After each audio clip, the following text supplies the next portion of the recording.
বন্ধু-বান্ধৱীসকল, আজিৰ ভিডিঅ'টো বহুত বেছি ইণ্টাৰেষ্টিং হ'বলৈ গৈ আছে, কাৰণ আপোনালোকে মোৰ ভিডিঅ'টোৰ আৰম্ভণিতে দিয়া চলমান চিত্ৰখন দেখি বুজিবলৈ পাইছে এই ভিডিঅ'টো মই কিহৰ ওপৰত প্ৰস্তুত কৰিছোঁ।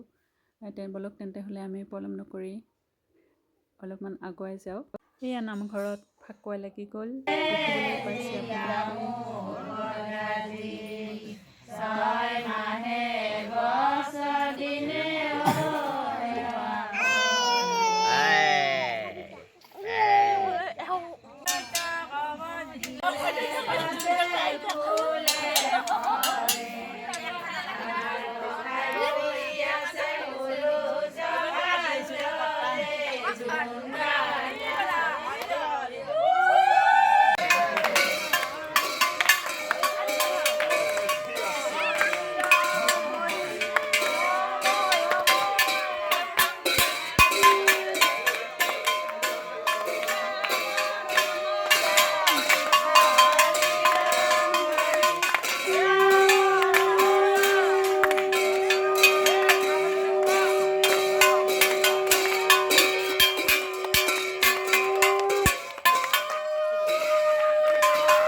দোল বা ফাকুৱা লাগিলে গছবনো অনন্য হৈ পৰে। এইবিলাক গছৰ ফুলত ফাকুৱাৰ ৰং লগাই দিয়া হয়।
দিনত বিভিন্ন ধৰণৰ আবিৰ টাইপৰ গুড়া জাতীয় ৰং সনা হয়, আৰু বহুত বেছি ৰং এনেকুৱাও গুলি লৈ পেলাই পানীৰেও দিব পাৰি। কিন্তু সকলোৱে সাৱধান হ'ব লাগে যাতে এই গুড়িবোৰ বা এনেকুৱা ৰংবোৰ যাতে বেছি পুৰণি বা তেনেধৰণৰ সস্তীয়া টাইপৰ নহয়, কাৰণ ইয়াৰ দ্বাৰা আমাৰ ছালত বিভিন্ন ধৰণৰ ইনফেকশ্যন হ'ব পাৰে।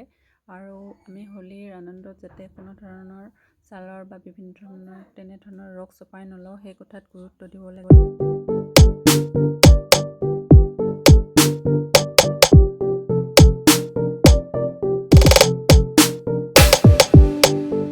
আমি আটাই হুঁৱৰী ফুৰা বহল পথাৰখনলৈ আহি গ'লোঁ। এই পথাৰখনত এনেধৰণে ককাই ফুৰা দৃশ্যটোক কোৱা হয় হুঁৱৰী ফুৰোৱা বুলি। আমাৰ স্থানীয় ভাষাত এইটোৱে নাম হয় হুঁৱৰী ফুৰোৱা। এয়া দেখিবলৈ পাইছে আমি হুঁৱৰী পথাৰলৈ আহিছোঁ। হুঁৱৰী পথাৰখনৰ নাম হ'ল ভেটৰ ডবা পথাৰ। এইখন পথাৰ হ'ল ইয়াত ভেট ফুলেৰে পৰিপূৰ্ণ বা আশে পাশে ভেট থকা কাৰণে এইখনক ভেটৰ ডবা পথাৰ বুলি কোৱা হয়। এই ভেটৰ ডবা পথাৰখনৰ বহুত বেছি ভূমি বা মাটি আছিলে হুঁৱৰী উৎসৱ কৰিবলৈ, কিন্তু বহুতো লোকে বেদখল কৰি দিলে মাটিবিলাক। আশে পাশে খেতি কৰি পেলাই বেছিভাগ মাটি ইয়াৰ পৰা কমি গ'ল।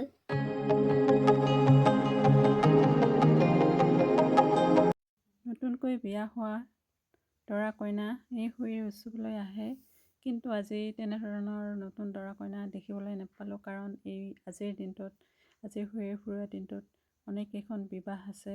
ওচৰে পাঁজৰে ভালেকেইখন বিবাহ থকাৰ কাৰণে, বিয়া অনুষ্ঠান থকাৰ বাবে অলপমান জনতাৰ সমাগমো সেৰেঙা হৈছে আৰু উৎসৱস্থলীটো বহুত বেছি যিমান হ'ব লাগিছিলে মানুহ সিমান হোৱা নাই, তথাপিও হৈছে বাৰু। উৎসৱৰ আনন্দৰ মাজেৰে জনতাৰ মাজত একত্ৰীকৰণ, সমাজ ব্যৱস্থা সুদৃঢ়কৰণ, সঁচাকৈ এটা আমোদজনক অনুষ্ঠান আৰু আনন্দপূৰ্ণ অনুষ্ঠান। ইমান উচ্চ চিন্তাধাৰাৰে এই অনুষ্ঠানটো পতা হৈছিল।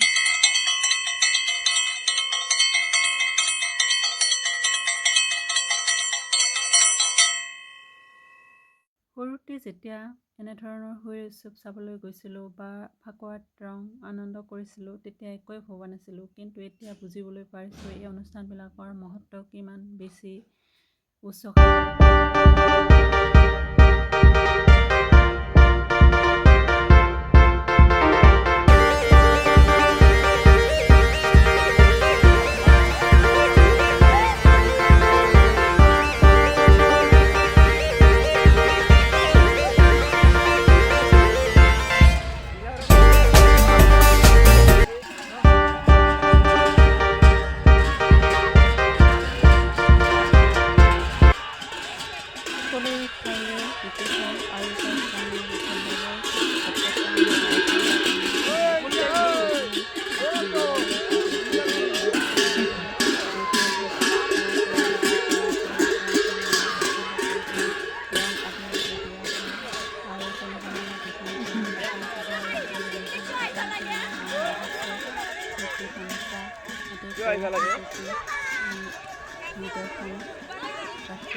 সন্ধিয়া হোৱাৰ আগতে সকলো বিগ্ৰহলৈ নিজ নিজ স্থানলৈ উভতাই লৈ যোৱা হয় নাম প্ৰসংগেৰে।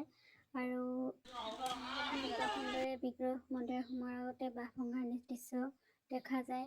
ডাল বাঁহ তেনেকৈ পাৰে দিয়ে বিগ্ৰহ উঠাই দিয়ে, সকলো ডেকাই ভাঙি দিয়ে আৰু ফুটা বাঁহ যিকোনো ঘৰত থৈ দিলে ধুমুহা বতাহে ঘৰ নাভাঙে বুলি এটা জনবিশ্বাস। এনেধৰণে পৰম্পৰাৰে হোলীটো পালন কৰা হয়। আৰু শেষত দেখুৱাইছোঁ ভিডিঅ'টোত হোলীৰ খানা। আমাৰ টিকলিকেইজনীয়ে হোলী গাই পেলাই শেষত সিহঁতে খানা পাতিছে আৰু একেলগে আনন্দ ফূৰ্তি কৰি খানা খাইছে। কেনেধৰণে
আজিৰ পৰা আমি কেতিয়াও কাজিয়া পেচাল নকৰোঁ।